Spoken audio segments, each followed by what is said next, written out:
Hello, everybody. It is indeed an honor for me and the Solomon Islands as a nation to be given the opportunity to address you today. It's my pleasure to be here and share on customary and informal justice system in the context of Solomon Islands. Custom is recognized as a source of law in Solomon Islands as prescribed in our constitution. My reflection will be in three key areas. One, understanding customary and informal justice in the context of Solomon Islands. The remedy of first instance is where chiefs and traditional leaders are recognized by the Local Courts Act to first inquire and facilitate settlements on any customary land disputes. And if either party is not satisfied, the matter is progressed to the local courts. However, the government does not support this mechanism financially. To resolve customary wrongs, extramarital affairs is not a criminal offense, but a customary wrong. And the chiefs and elders mediate to resolve the matter amicably in the community and to maintain peace and harmony. On allegation of sorcery, community and church leaders mediate between parties to resolve the matter, and sometimes compensation are paid to restore broken relationship. The adoption through the legal process is expensive, thus informal justice plays an active role in assessing adoption. And maintaining peace and harmony in the communities, the customary and informal justice actors play a crucial role in ensuring peace and harmony is maintained in the community. But this does not prevent the matter from proceeding to the formal court system for prosecution if required by law. However, perpetrators have the opportunity to express their remorse to the victims, and sometimes compensation are paid to the victim and their families. Also, the formal justice system or the courts often consider peaceful settlement between the parties to reduce the sentence of the offender. The next key area is the challenges that we face from the supplier perspective. Chief's hearing can be biased because there is no guide to admit cases. Most decisions made by the chiefs inevitably goes in favor of the party that funds the hearing. When cases are involved on customary lands, dispute on customary lands required for logging operations. Therefore, a guide is required to make provision for the conduct of the chief's panel hearings to be carried out fairly. On the demand perspective, some of the decisions applied by the informal justice actors can be discriminatory in the case of sorcery, where the sorcerer is not given a fair trial to freely and without fear tell his or her side of the story. Another discriminatory practice is customary divorce, when the wife is blamed for marriage breakdown when she leaves the husband due to violence inflicted on her by the husband. And the third area is accessibility and effectiveness of the informal justice system, linkage to the formal justice system.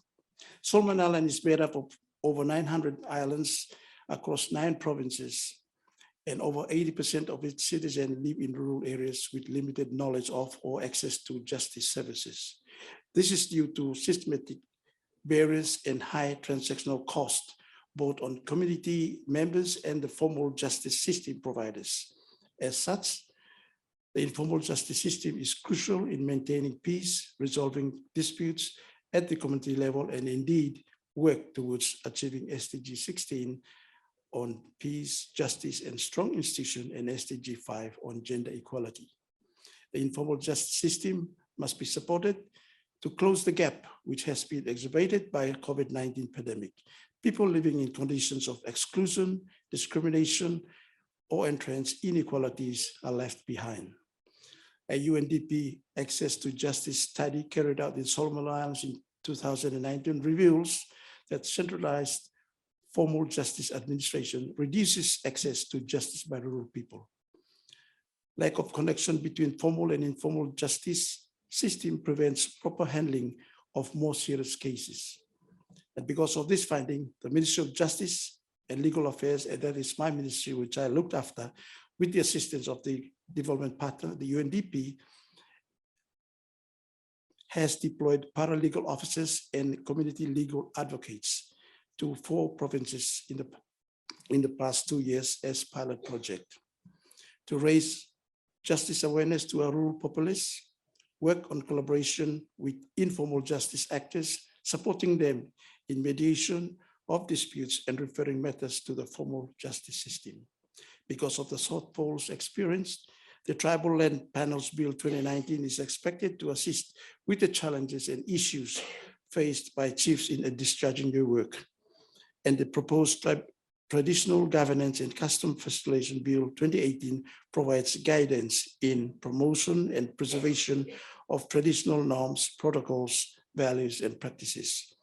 Facilitate tribal chiefs and traditional leaders' participation, coordination, and contribution in areas of peace building, dispute resolution, and community policing. And to provide collaborative and coordinated contribution by the formal justice system and other stakeholders in training of the informal justice actors in raising awareness in our communities. With this holistic approach, the informal justice system can prove to be a significant contributor to achieve the SDG 16 and SDG 5 for Solomon Islands. Thank you so much.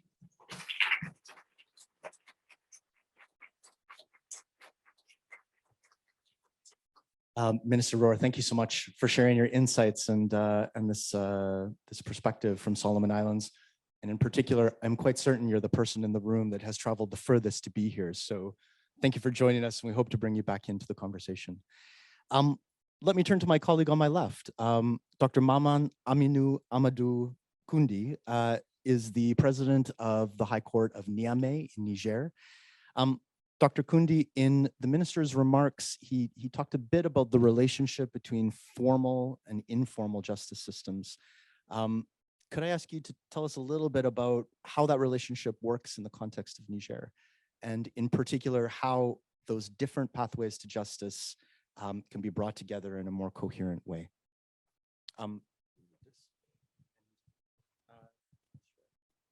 Dr. Kundi will deliver his remarks in French, so we'll be listening to a translation from the back. Thanks. I'm sorry for that. Alors, je suis d'abord tout à fait heureux d'être parmi vous pour partager, en tout cas, l'expérience du Niger en matière de l'inclusion de la justice coutumière et informelle. Je dois aller tout doucement à cause de la traduction, certainement. Yes, so good afternoon, everybody. I will speak about judiciary justice, and we'll give you some specificities about Niger. La particularité au Niger, c'est qu'il y a plusieurs corps de règles de droit qui cohabitent. La règle de droit moderne qui est inspirée de la colonisation avec des apports qui sont faits par la suite par les législateurs modernes depuis l'indépendance. So we are based on modern law, and the legislator actually updates the legislation. Il y a des corps de règles du droit coutumier qui sont des règles acceptées par les communautés et qui ne sont pas souvent écrites. Okay, so there are customary rules that are accepted by communities in Niger, but are not put in writing, and the legislator adapts itself and will bring this into law later on. Et il y a des règles, enfin, du droit islamique qui cohabitent avec toutes ces règles. And there are also Islamic rules that live with all these communities' rules as well. Et la cohabitation entre ces corps de règles est tout à fait acceptable pour le moment. Il n'y a pas de difficulté particulière. So at the moment, all is going well. The cohabitation, if you will, between the various tacit rules, not written rules, goes well. Parce que justement, le législateur a tenu à ce que le droit moderne régente certains aspects de la vie et laisse une partie des aspects qui sont acceptés et légitimés par l'opinion publique sur les aspects coutumiers et sur les aspects du droit islamique. Because the legislator actually knows this very well, and he opens space, he leaves some freedom to these customary rules and Islamic rules. Alors, ces corps de règles sont appliqués justement, d'une part pour les règles modernes, par le juge moderne formel alors que les règles de droit coutumier sont appliquées par la justice coutumière qui est, disons, administrée par les chefs coutumiers et les chefs religieux. Okay, so we have the modern law that is administered by the ordinary judges, and the customary rules are decided upon by the customary chiefs or Islamic chiefs. Alors, comment se fait la cohabitation? Le législateur a tenu à ce que les règles de droit coutumière appliquées par les chefs coutumiers, donc la justice coutumière et informelle, puissent être traitées en termes de préalable dans beaucoup de domaines. Au préalable, avant d'aller devant un juge moderne, dans beaucoup d'aspects, il faudrait passer par la justice coutumière et informelle. Okay, so a modern judge, a judge that bases its work on modern law, has to take into account customary rules, customary decisions, and this also applies to Islamic rules, of course. Alors, préalablement à toute procédure devant les juridictions formelles modernes, en matière de divorce, par exemple, en matière de succession et en matière de gestion du foncier coutumier, le foncier rural, il faut un traitement préalable par la justice coutumière qui va sanctionner l'instance par un accord, si c'est fait, et une homologation par le juge moderne.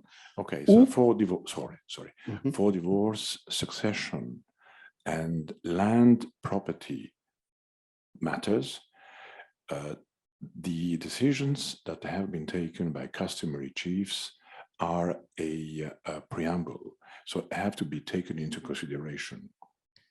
alors, lorsqu'il n'y a pas accord devant le juge coutumier et informel, il dresse un procès verbal de non-conciliation qui va saisir le juge moderne. Et c'est là où se fait l'articulation entre la justice coutumière et la justice moderne.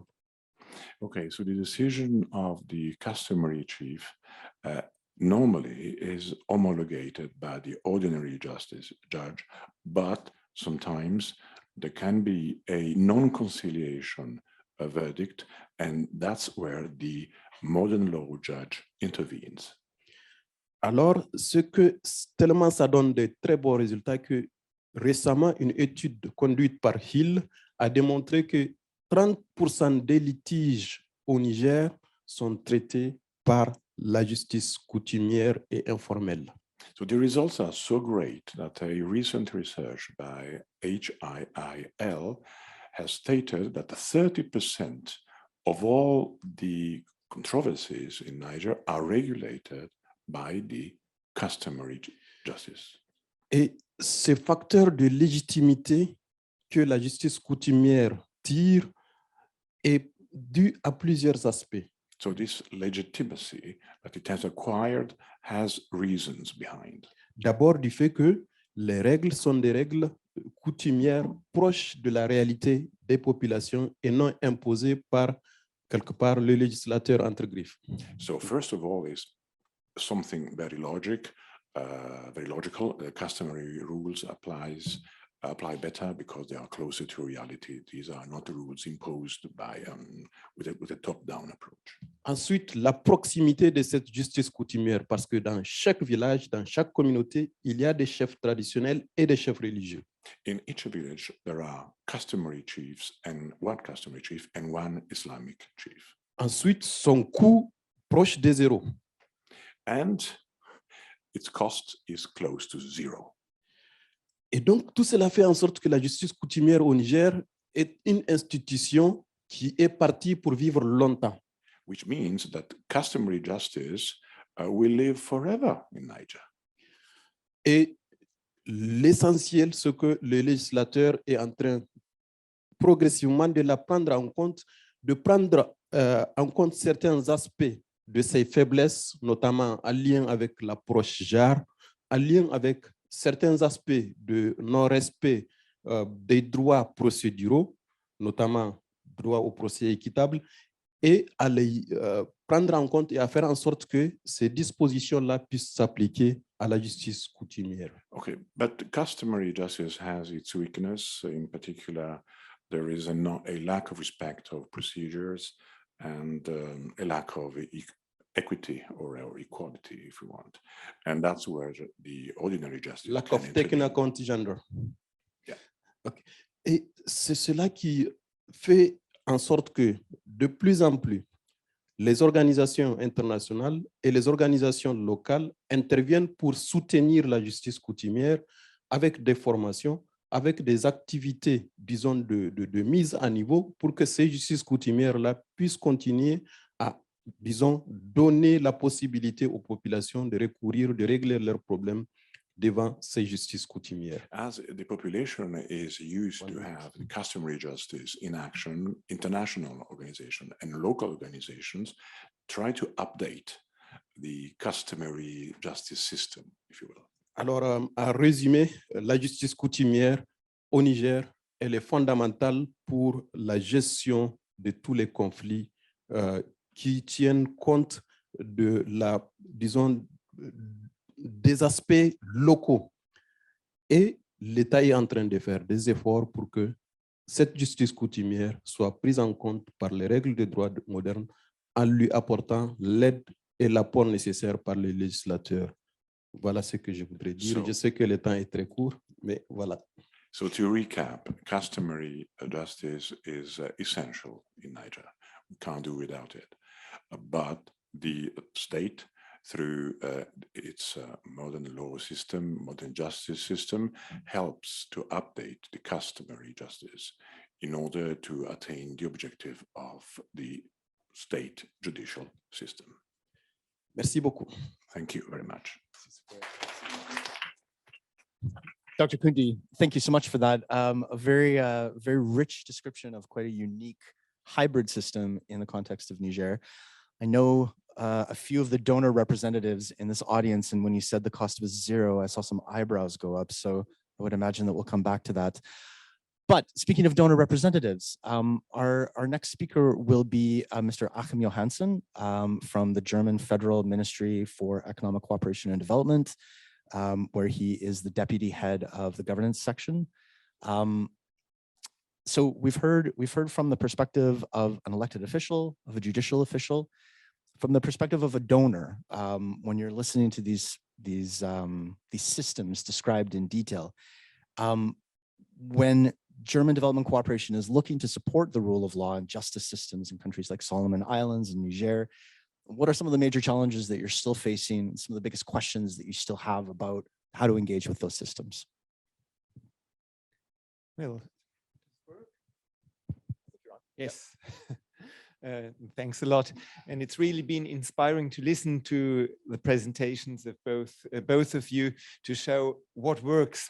And before I get to some challenges, let me make a few introductory remarks to frame a bit the context where we look at customary and informal justice and how we see it is related to people-centered justice.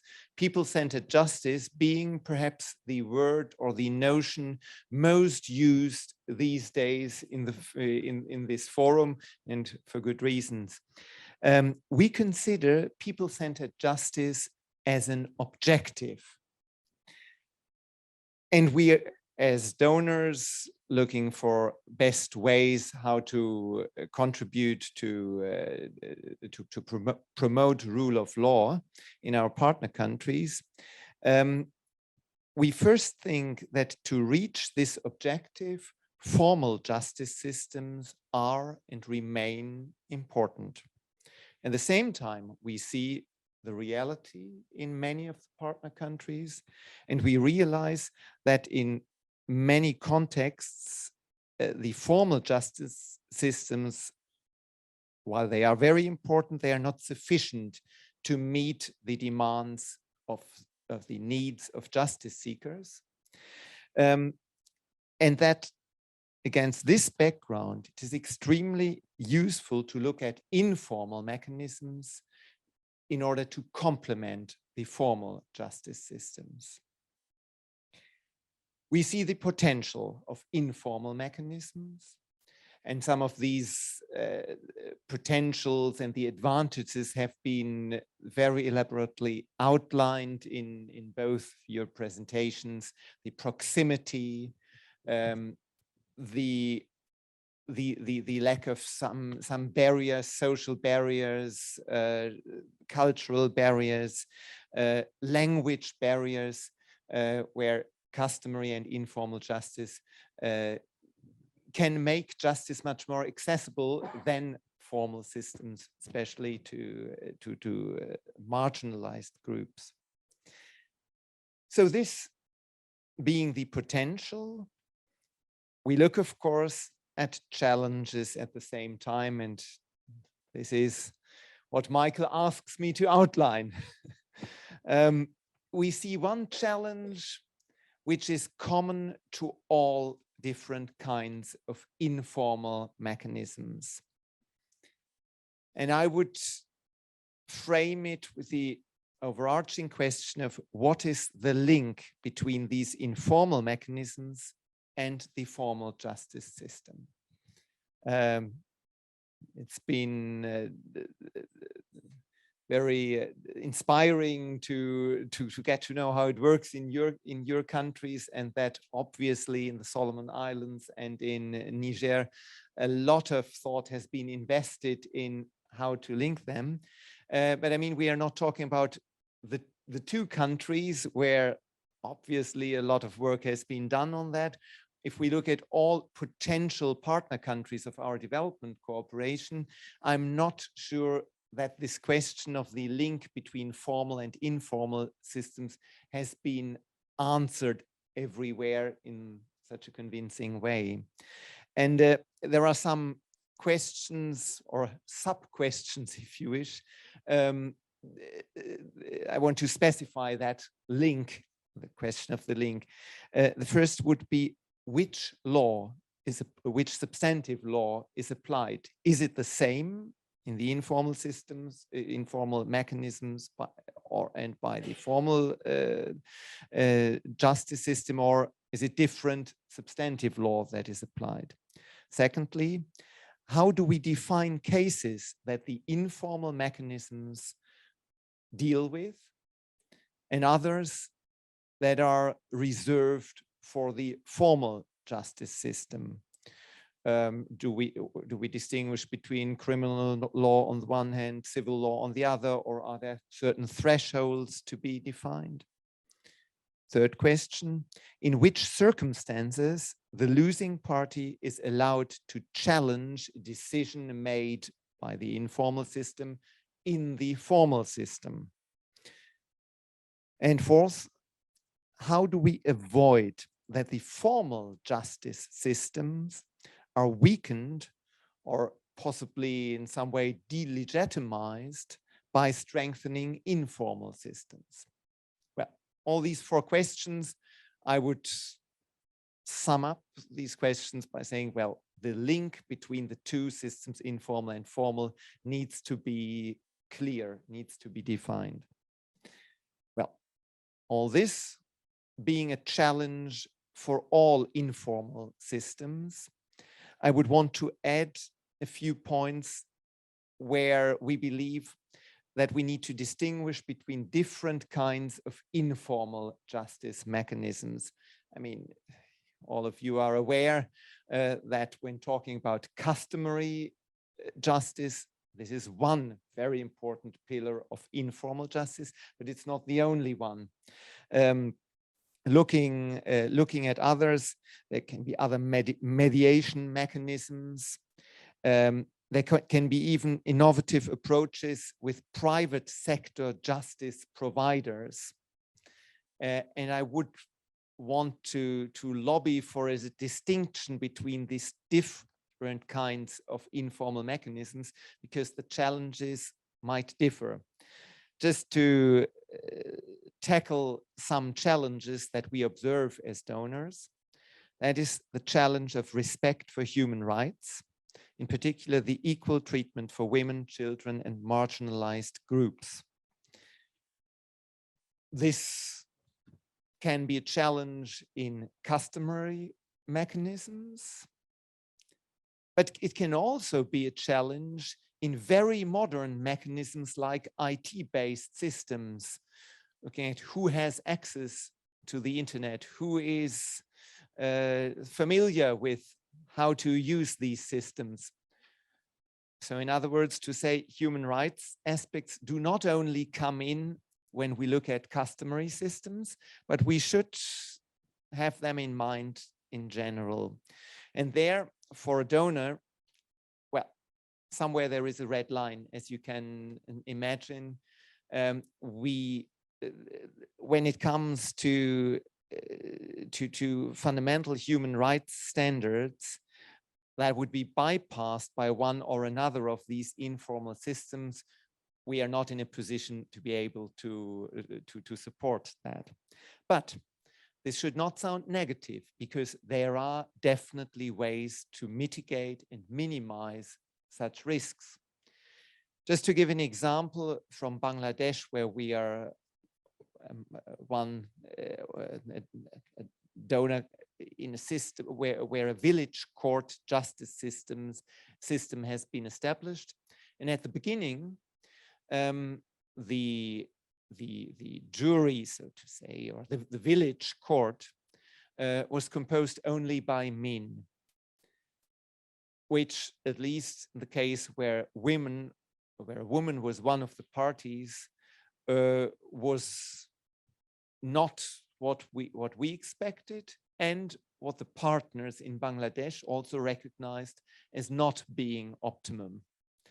And so in a second phase, it was decided there by the partner country that at least when a woman was party of that dispute to be resolved, a woman had to be part of the village court.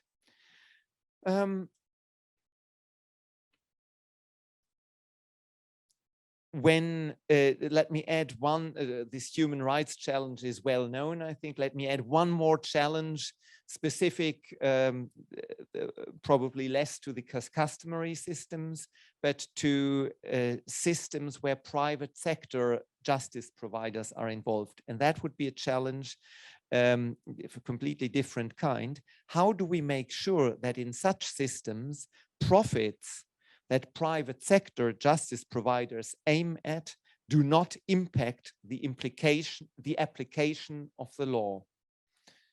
I'm curious to listen to the answers that the experts might provide also to that challenge. But resuming and coming to the end, if I have named a couple of challenges and risks, this does not mean that that we would somehow refrain from observing these informal systems and from looking at them with a lot of, let me say, positive curiosity, because I'm convinced that there are ways and means to minimize risks associated.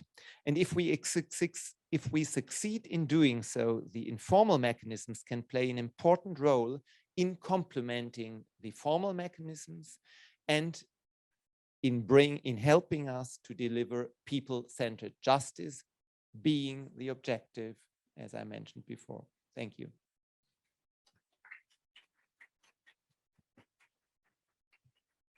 Thanks a lot for these remarks. Achamya, I think in particular, I'm really pleased that you've highlighted this point around the normative assumptions that we sometimes make, that respect for basic rights within the formal justice sector is automatically greater than what you would encounter in various customary and informal systems, because it's not the case. I think, in fact, I would really welcome additional examples of that when we come to the Q&A. But you've posed some interesting questions, and I'm going to go to our next speaker, my colleague, Dr. Pilar Domingo, who is a senior research fellow at the Overseas Development Institute. Pilar, Achamya mentioned this issue around respect for human rights, particularly for the equality of men and women in the context of CIJ systems.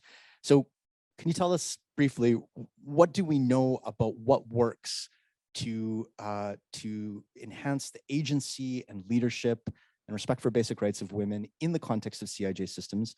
And if I could ask, in particular, in conflict-affected contexts, where that tends to be most challenging. Thanks.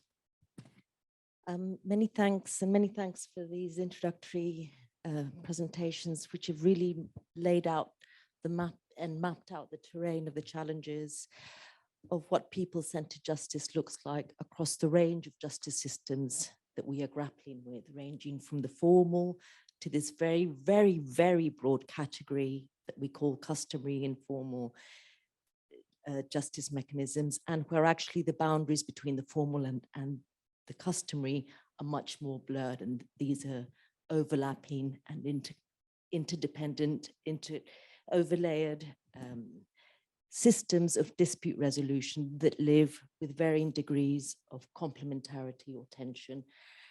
And to just underline before I start that everything that I'm going to say speaks to the fact that all of this is political, and it's politically negotiated, and they are politically negotiated processes, politically negotiated outcomes, which change over time, over centuries, over decades, over however long it takes, through more or less violent processes of negotiation. So conflict is part of that story to varying degrees and with varying degrees of violence.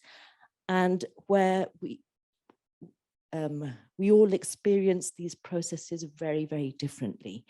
The objective of people-centered justice is fantastic, but we really need to remember that people-centered justice is experienced differentially, depending on where you are in society, where you are in terms of age, gender, race, ethnicity, class, geography.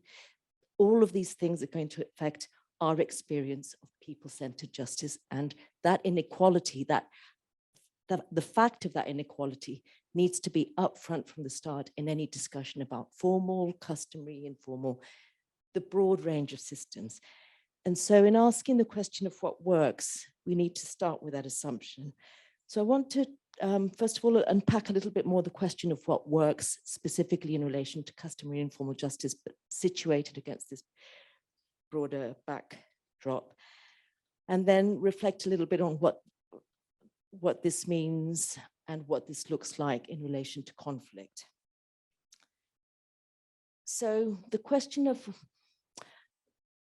Achim, I think your points about what makes this, what is uncomfortable about the customary informal justice discussion for donors is the question of human rights, and the gender lens is particularly useful by way of illustrating where the risks are, because that seems to be one of the more prominent cleavages that makes, rightly so, any organization, whether it's a donor organization, international NGO, nervous about engaging in what looks like very discriminatory systems potentially.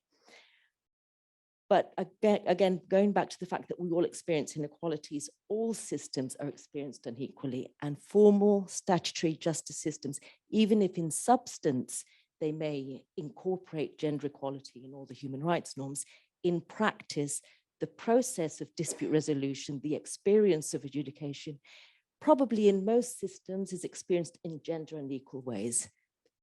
That's an empirical question that needs to be verified, what that looks like, what that gendered experience of justice looks like. But we need to move away from the binary of the formal, you're likely to be more protected as a woman than the informal. That's a question that needs to be verified.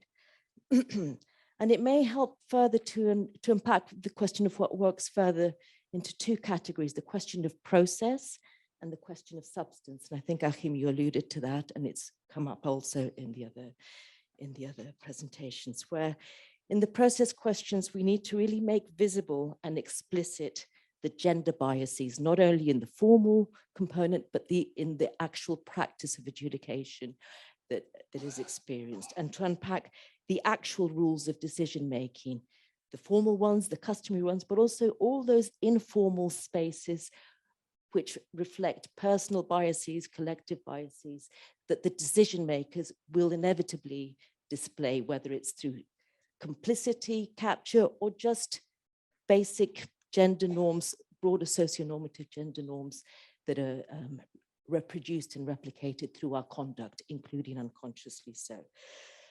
And in this respect, then we also need to ask the question of where decision-making power lies. So it is the case in formal justice systems as well, that women are also underrepresented there. At the lower court levels, there are more women now than there used to be, but you don't have to go very far up the ladder of formal justice systems to find very few women at the top level. And so that criteria, which is really important that you raise, Achim, needs to apply across the board to all systems, including to customary and informal justice systems, but also the formal ones. And there is now, I think, emerging research on how women are pushing for change across different customary, informal, indigenous systems to dispute for space in decision-making roles in dispute resolution as mediators, as adjudicators, as chiefs in some places. And so that again is an empirical question of what those struggles look like to redistribute those decision-making roles. Again, that is a political problem, but we also need to avoid essentialism. We also need to avoid the assumption that a woman adjudicator will be nicer to women. That's not what we're talking about here. We're talking about representation. And then the second question of what works is on substance, where it's also been discussed. The content of law, what justice looks like in different norm systems is different. It varies over time, and that too is a political process. It's the outcome of political negotiation. The last 20, 30 years has seen a revolution in gender norm change in formal statutory law globally. How that translates is another matter. But that in itself has been the product of many, many decades of political mobilization by women's movements. So the what works question really involves women driving change, for instance, specifically on the in terms of content. And we need to ask the question of what that would look like in customary and informal justice, because that change also happens there. No system is static over time. There's a constant process of negotiation, which may be faster or slower over time, but it's things, rules are always changing to reflect our evolving norms and values and beliefs about what constitutes justice. And those are context specific, even if there are now global norms on human rights that we mostly aspire to and sign up to. One more minute. So I'm just going to underline again the question of, therefore we need to, therefore the need to move beyond binaries and to really continue to keep up front the inequality, the real inequalities that describe or that explain how people experience justice, people-centered justice, how that is experienced. And of course, women's rights are trampled de facto in all dispute resolution mechanisms, reflecting gender biases, reflecting these concerns of corruption, but complicity, but also those socio-normative issues. But moreover,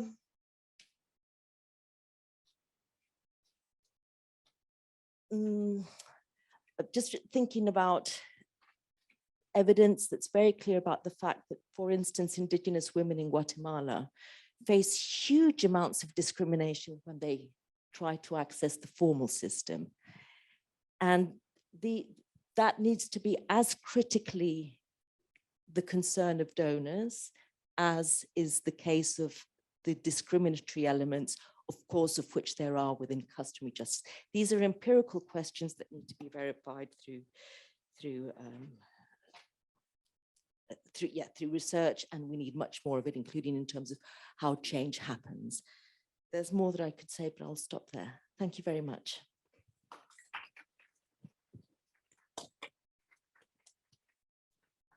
Thank you, Pilar. Folks, over the many years that I've known Pilar, I've learned many things from her, but I have learned in particular that she never speaks without emphasizing first that there are no technical solutions, everything is political. And I think that it's an important point to make again and again, especially when we're talking about these systems, often in fairly normative terms, to bear that in mind. So I'm really glad you brought that forward. Dr. Jessica Hazelwood is a security and justice expert at the Dutch NGO Cordaid. Jess, Pilar touched in her remarks on the relationship between justice provision and conflict. I think that there's an emerging interest in how customary and informal justice relates not just to justice provision in conflict-affected contexts, but in particular after conflict. So the relationship between customary and informal justice and transitional justice. Can you help us to illuminate a bit what we know about that relationship? I think it's incredibly important for the discussion. Thanks. Thanks, Michael. I think what you're going to hear from me is echoing a lot of what's already been said, which I think is a really good thing. But before I launch in, I'd just like to take the opportunity to say I think it's very interesting when we talk about human rights in relation to customary and informal justice, that one human right, the right to culture, is often displaced at the expense of other rights. In a paradigm where we're not meant to have a hierarchy of human rights, I think that this is something that we should probably explore a bit more and rethink that balance. But what I'm here to talk about now is looking at customary and informal justice in transitional justice and how that works. So I think Akim's already done some framing around people-centered justice and Pilar around customary and informal justice and what it is and what it isn't.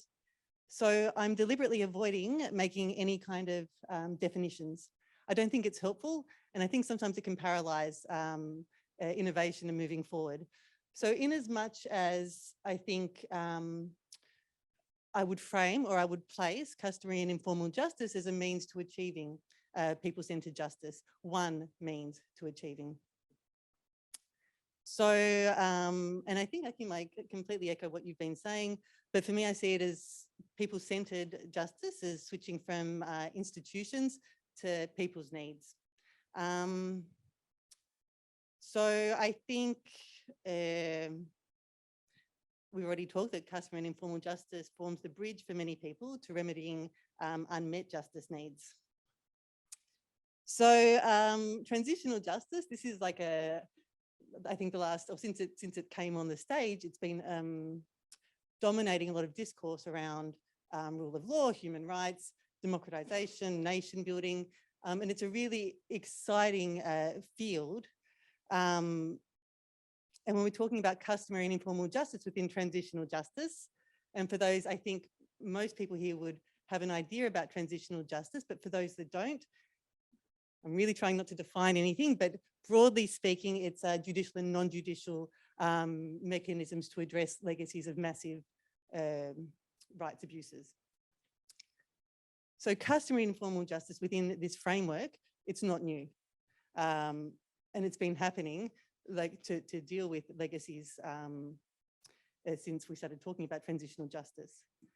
So also just to say that transitional justice it's not a special form of justice, it's justice adapted.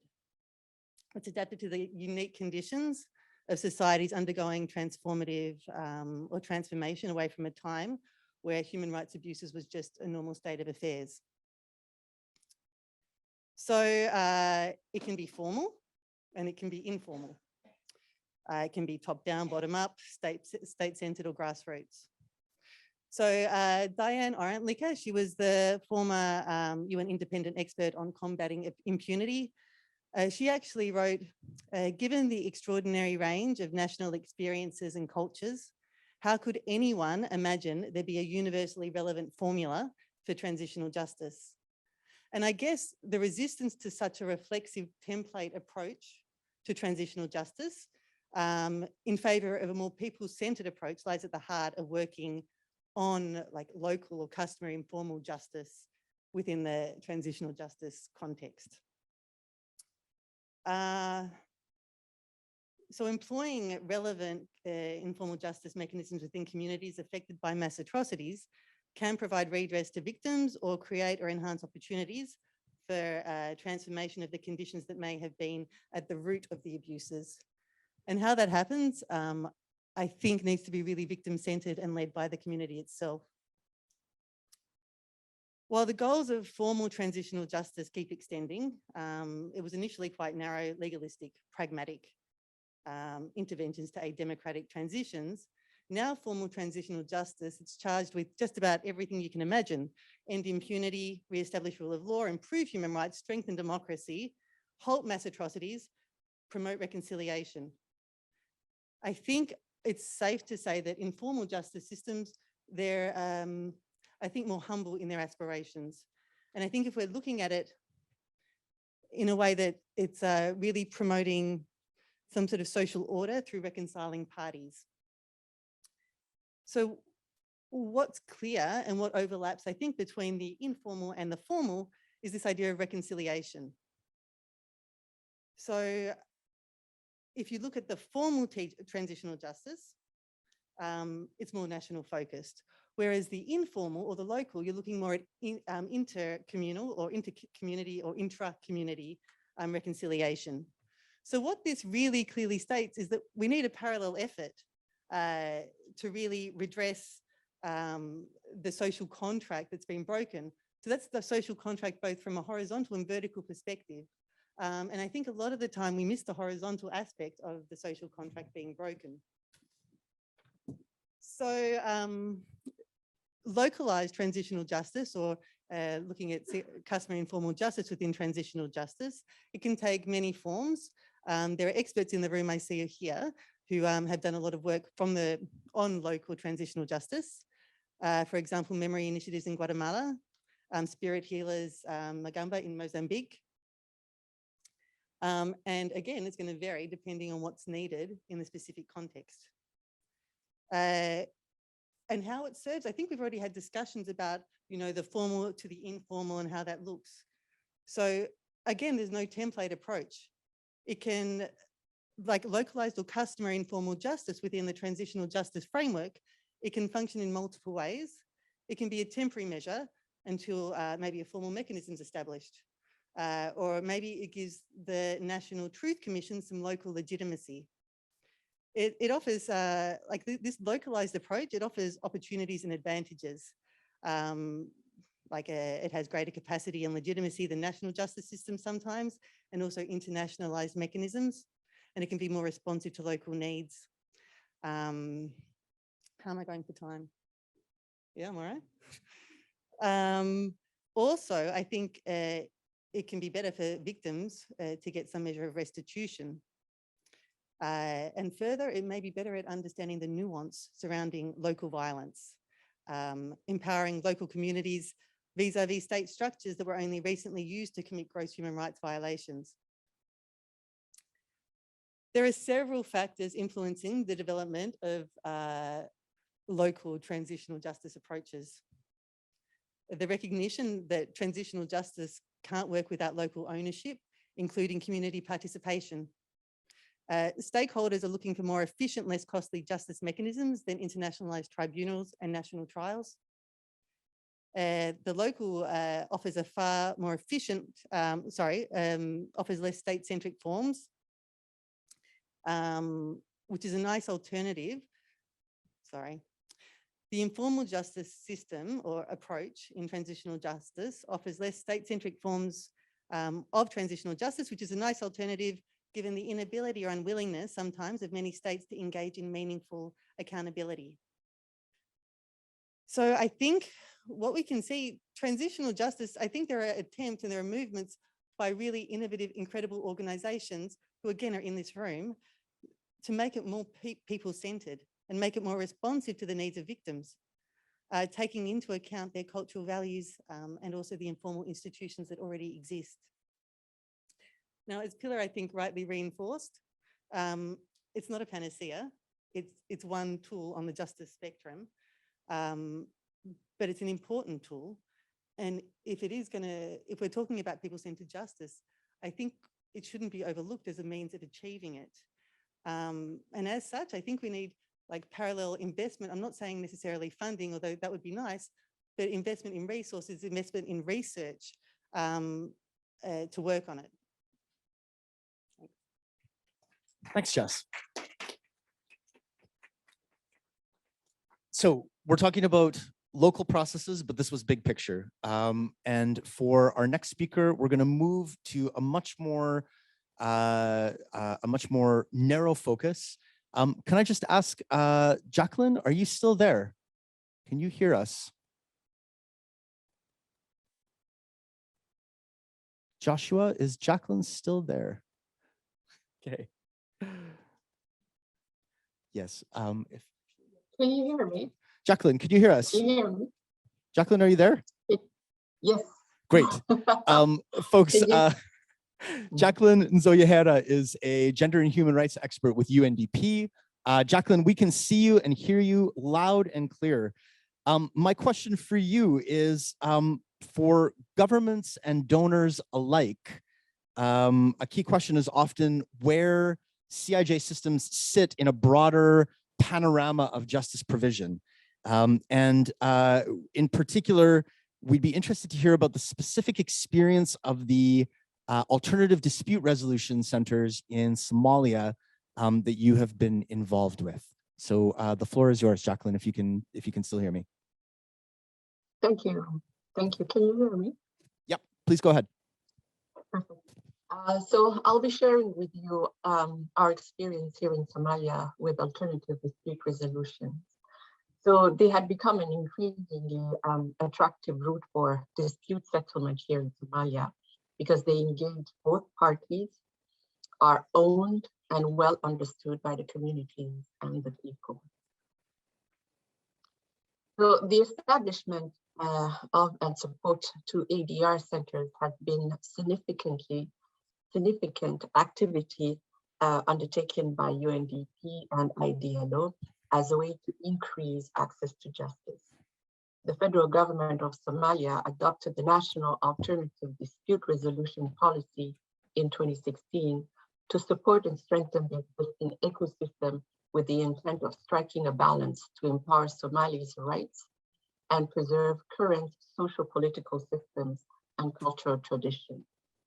The ADRs, as we call them, process, they are a blend actually of elements of arbitration, conciliation, independent negotiation, mediation, and other traditional dispute resolution tools while preserving alignment with customary norms and emphasizing consensus building and voluntary agreement of parties. The Ministry of Justice developed the standard operating procedures for ADR centers to incorporate a complaint registration form and a framework to guarantee that adjudication and processes inside the centers are efficient, uniform, transparent, and abide by universal values of dignity, humanity, and respect. The ADR policy goal is to contribute to providing access to free and fair justice and dispute resolution for all Somalis, regardless of economic class, gender, age, clan, or ethnicity. Now, this is where it becomes interesting. The data collected from most of the ADR centers in Somalia shows that this system is appealing, not only financially, it's appealing to people because it is quick, less expensive, less complex, and more inclusive. The restorative approach has a greater positive influence on social cohesion. And this is a very interesting part that I found quite interesting. It has a positive impact on health. For instance, it allegedly reduces post-traumatic stress and is therapeutic and healing for the community. It brings closures to the community. All parties affected are involved and collectively engage in resolving the dispute or addressing the offense and its impact. That symbolic reparation is more effective than any other form of punitive remedy that we see in the formal kind of justice. While alternative dispute resolution practices affirm that such approaches promote community welfare and are people-centered, other aspects offer some lessons that the ADR centers may want to consider, mainly to improve transparency, to link with the justice chain system, and in particular, the capacity of its officials for more effective service delivery. For instance, having a police service rather than a police force that works with the prosecutors, the judges, the penitentiary, the lawyer, and others. And despite some procedural justice challenges, this system allowed Somali communities to continue to practice and develop the ADR and indirectly their customary laws and practices that evolve with the developing circumstances that remain intertwined with their livelihood, survival, and way of life, and continue to function as part of their national ecosystem. This is to say that their cultural laws are just like the formal laws. They are dynamic and they are not static. Somalis heavily rely on the Informal Justice Service to resolve disagreements. It is probably a pillar that has governed and maintained Somalia's social fabric. Ending violence and preventing future conflict is a priority in Somalia, and therefore customary justice used by the ADR is more in line with local values. Again, ADR centers promote reconciliation, community harmony, and inclusivity. With regard to women, women's access and participation as parties in customary justice have traditionally been limited. They have next to no decision-making power and influence. The ADR centers increase their participation and visibility. Around 40% of women are mediators and are advocating within the entire country. Also, the ADR Center incrementally promoted gender equity as women have testified that it has increased their self-confidence and assertiveness to tackle issues of concern to them in the community. I hope to share some stories later. I hope I'm okay with the time. One of the emerging challenges, though, is the urge to codify informal dispute resolution tools and procedures. It risks creating another inflexible, rigid, or overly bureaucratic formal dispute resolution system. It poses a risk of delegitimization, and a delicate balance is required to safeguard the ADR's crucial role in averting conflict and keeping peace within and across Somali groups and clans. In the eyes of the people and community of Somalia, the traditional system is trustworthy. It is well known, well understood, and it reflects the shared national and religious values of the people of Somalia. Of course, there are criticisms of the functioning of these traditional systems and as well as ADR, as it is to be expected and not dissimilar to other services of justice systems, as it was mentioned earlier on. An overabundance of men at the helm, that they are discriminatory and exclusive, that the adjudicators are at times misaligned with current realities of day-to-day living, the absence of a link between informal and formal justice, that the wishes of the people are not well respected, that the wishes of the minority groups are overlooked, women's views are sometimes not well recorded or appropriately recorded. However, there are clear indications that the ADR centers are a tool for social transformation.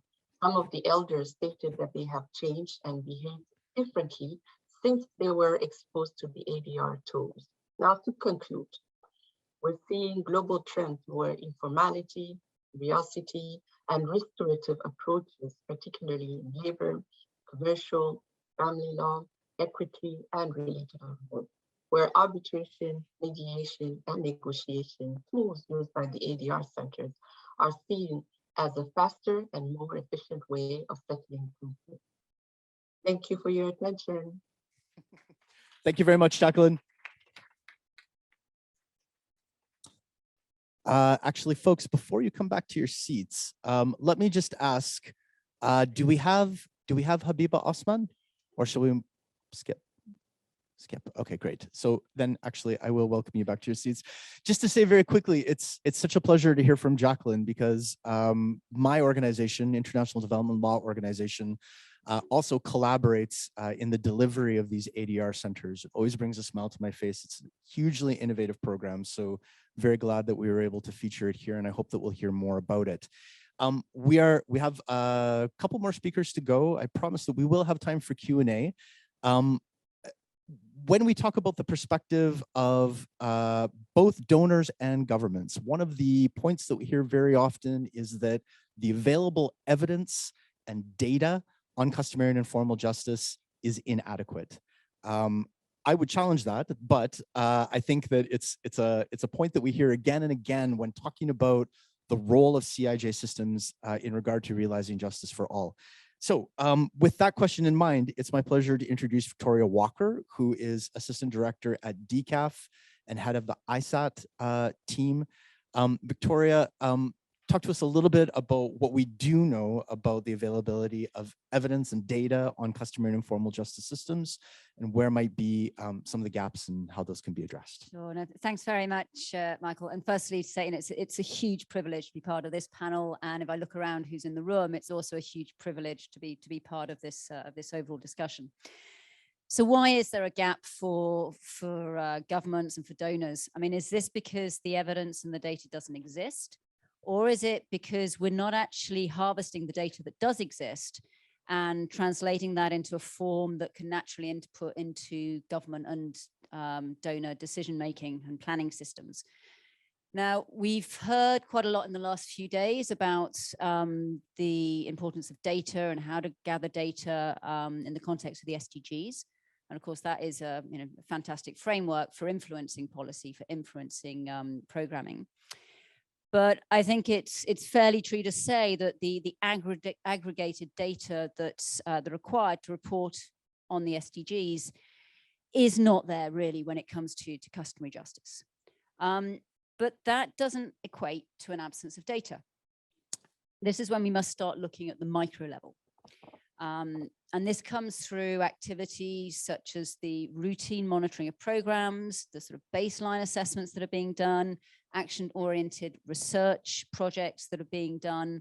So there's sort of myriad of different ways.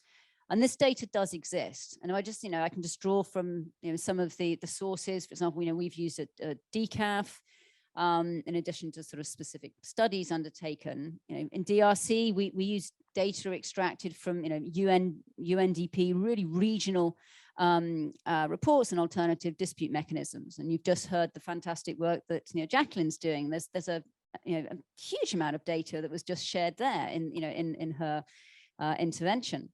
We have been able to extract some data from local administrations doing assessments of rural courts in Darfur.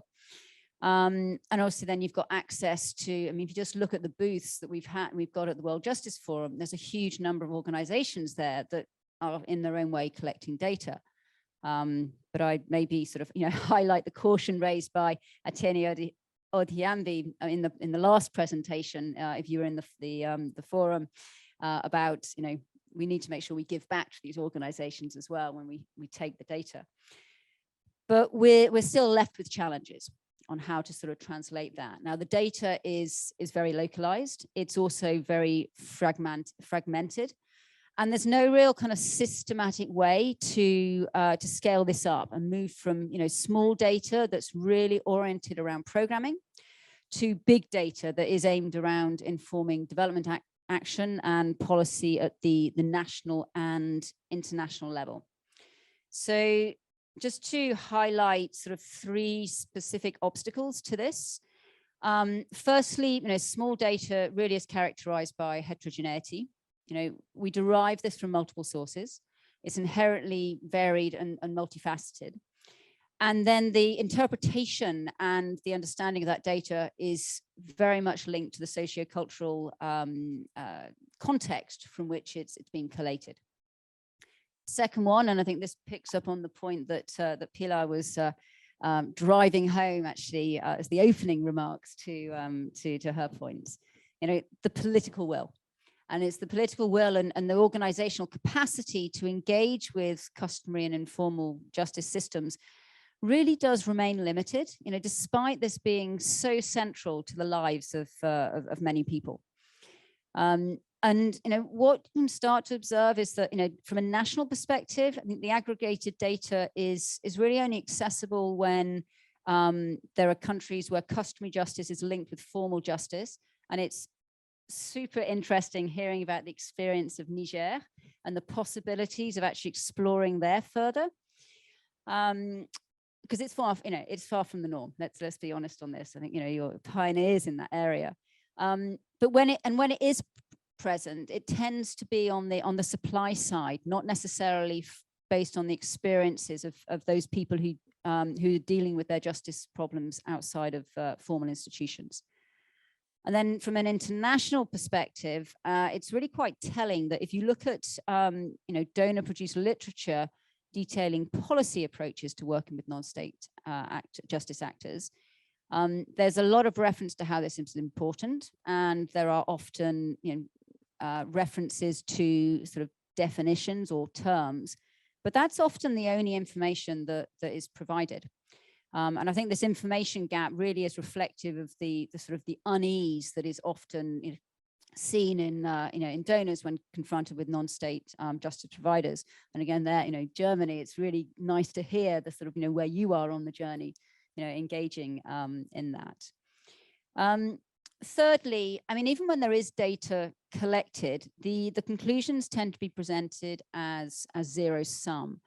And what I mean by that is they're seen as shortcomings in the formal system that needs to be fixed, rather than being seen as actually the advantages of the customary and informal justice system, the advantages that brings. And just to give you an example of that, if you look at the Afrobarometer, which is a great source of survey data. Now, last year, they produced, or rather they published a survey, I think it was from 2019, that looked at avenues to seek justice in Kenya. And that concluded, and I quote this here, most Kenyans with justice-related problems turn to family and friends, traditional leaders, or other resources outside the formal court system. And that was 83% of respondents, by the way. And they are generally satisfied with the outcome. But such data said is generally seen as a negative commentary of how the formal system is advancing. So that means that too often donors are treating approaches to treat the customary justice sector less as an integral part of the solution to providing access to fair and equitable justice, but more as a sort of a problem or an anomaly within the system that needs to be resolved. So that's, I think, one of the other sort of key problems. But let's take a sort of more, pragmatic approach. How can we start to remove these obstacles? Well, I mean, to a certain extent, there's actually no need to reinvent the wheel. There are elements that we can build on. And most of the recommendations that you can find to improve access to data for the formal justice system seems to be applicable as well to customary justice. And there are areas that we need to enhance. So I'm just going to finish with 3 brief suggestions. The first is to accept the idea that small data is useful. So there, we can draw from the likes of the Pathfinders, Grasping the Justice Gap report. And that's really pushing this idea of including data from legal aid institutions, from civil society organizations, academic institutions, and the broader public. And I think it's going to be really exciting to look at actually what comes out of initiatives like the United Nations University Small Lab Data, which is working on small data and the SDGs. Secondly, to reduce heterogeneity using baskets of common indicators, but coupled with sharing data to ensure that these baskets can be populated from across a wider base. And so, if we can actually get so much information from micro level activities, we also need to be investing into more efforts to develop somewhere where this can be pooled and analyzed. And again, drawing from advice that we've seen from Pathfinders, we should be looking more to other sectors such as health to really strengthen our methodologies and and the capacities and build better partnerships around this. And then, finally is widening the awareness and the training of those who are working on justice sector reform with respect to the value of this space, and bring together more multidisciplinary teams. Now, this is also, I think, particularly relevant, given the fact that actually a lot of customary informal justice providers are the same actors that can be providing non-state security services, and that makes people feel even more uncomfortable. So I'd like to end this really with a call to bring together more frequently the likes of justice experts, security experts, political and social scientists. And I think this is really a plug as well for the Customary and Informal Justice Working Group, which really is doing just that. But also, platforms like the World Justice Forum, really to sort of widen that awareness. So I think that's a sort of key message to take away. Thank you. Thank you so much, Victoria. I think these three proposals are really valuable in regards to the evidence and data gap that does exist in regards to customary and informal justice. We have one more speaker. Josh, do we have Habiba online? Okay, so I hope that Habiba Osman from UN Women will be able to join us.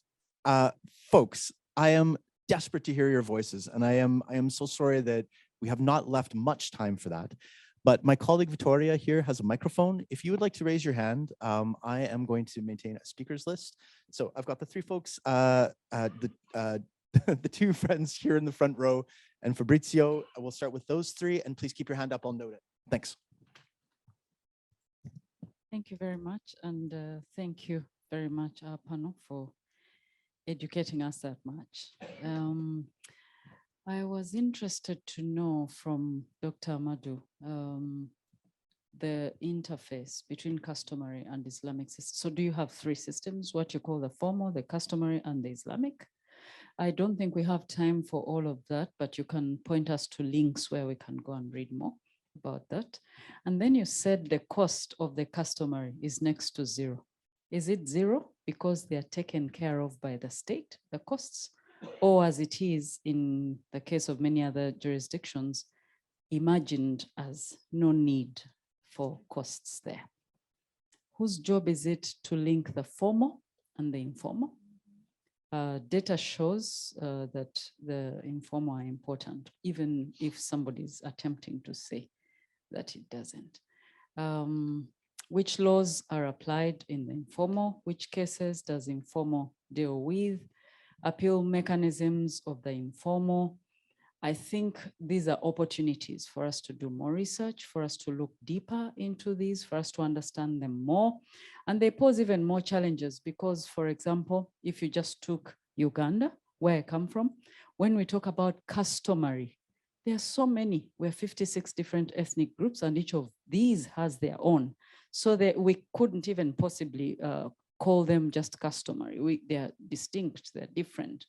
And so there's a lot of opportunity for research to be able to understand this deeper. And then again, thank you for pointing out the fact that the formal doesn't necessarily mean, human rights, respect, and all of this. And I wanted to give examples of, in divorce cases where in the formal court, they've, the man says, this woman doesn't understand her place as a woman, and the judge agrees with them, or where there's been a rape case in which they ask the woman to describe exactly what happened. So I don't know, when we talk about the formal, being, I don't know. We can say more about that. And then I wanted to say that I'm not overly enthusiastic about codification of the informal traditional mechanisms, because we will lose the informalness of them. People go there because they feel comfortable there. People go there because they are listened to there. So if we attempt to talk too much codification, we bring too much, elitism, is it, to it? And I think we need to be careful. We need to modify certain things where women are not incorporated, to incorporate them, but be careful to not lose the good in it. And also many times the politicians say data doesn't exist because, again, I gave the statistic from Hill, 95% 5% of all people in Uganda take their legal problems to the formal, and that means 95 to the informal. If you say data exists and they're good and they're helpful, you want to redirect that budget from the formal to the informal. Thank you so much. Thank you. Friends, I know that there are points there that you'd like to respond to, but Habiba Osman, our colleague on the panel, has been waiting to come in. I believe that she is there now. Joshua, is that correct? She's ready to go. Habiba, can you hear me?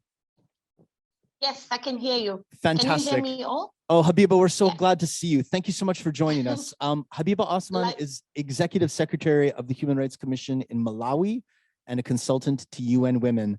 Habiba, I'm terribly sorry that we kept you waiting. We are quickly running out of time, but please, I invite you to share some of your insights with us. Okay, thank you very much, Michael, and thank you very much to the previous panel that also highlighted very important issues. I wanted to quickly say that in Malawi, being in Malawi and working in Malawi, the experiences are that a higher percentage of legal disputes in Malawi are resolved outside the formal court system. And also a study or studies in the past have also shown the same. Even now in 2022, we see that there's more reliance on the justice system to rely on customary system. And the justice system in Malawi has been founded upon the Malawian constitution, which interestingly is also modern, progressive, and ambitious.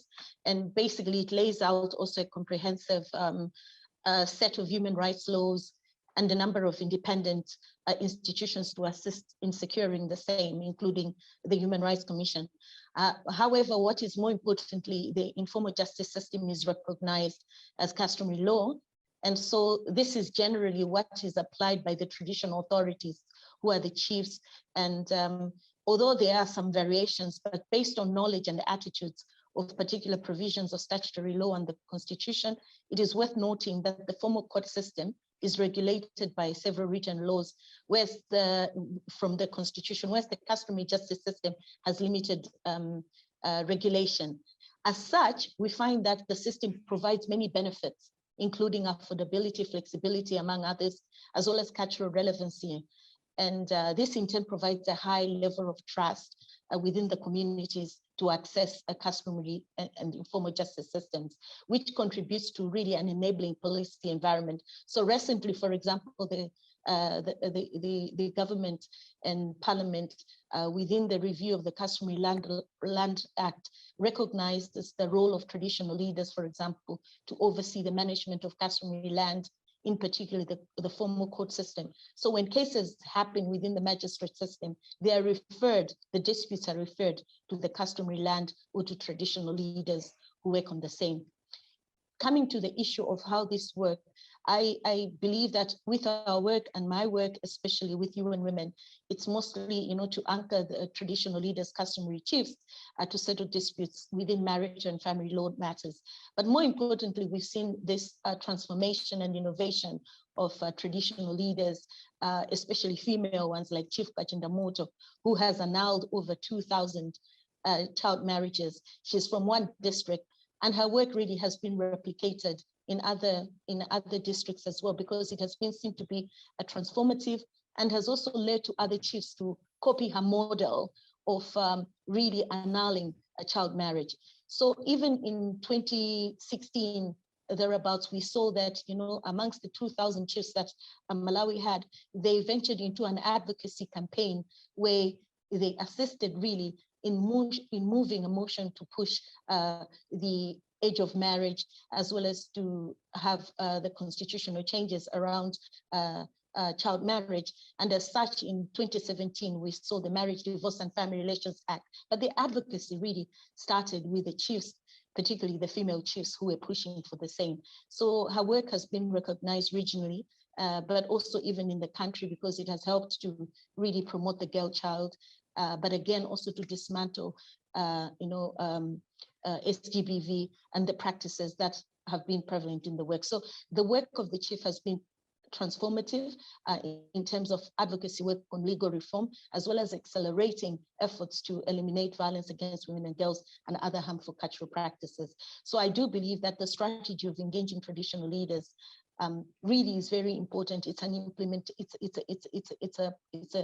a transformative model, but at the same time, I think the fact that the law recognizes them, the formal laws recognizes their urgency, as well as the tools that they use, for example, the bylaws, they've also been able to assist the chiefs to eliminate some of these harmful cultural practices within the traditional setup in Malawi.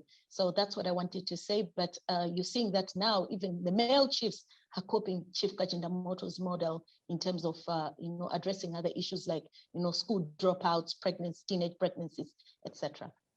Thank you. Habiba, thank you so much. I think these remarks speaking to how change happens within customary and informal justice systems, and in particular, the change-making role of female leaders in customary and informal justice systems is a great place to conclude. Folks, I owe you an apology. I was too excited to hear these presentations from friends and colleagues. Consequently, we have run out of time. And I know that we're going to be pushed out of this room to head down to the plenary. I would encourage anyone that is interested in speaking to any of our distinguished panelists here to stick around. You're most welcome to stay in the room or step outside. I hope those of you that have questions will be able to have them addressed. I'll also note that this session was recorded and it will be available on the World Justice Forum site within a matter of days.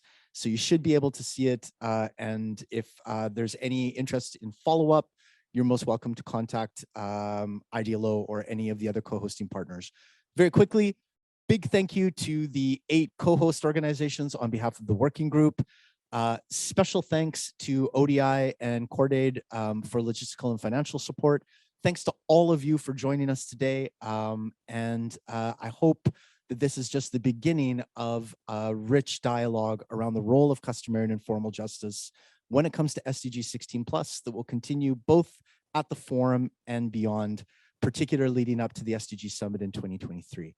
Thank you, everybody, again. Thank you very much to all the panelists, speakers.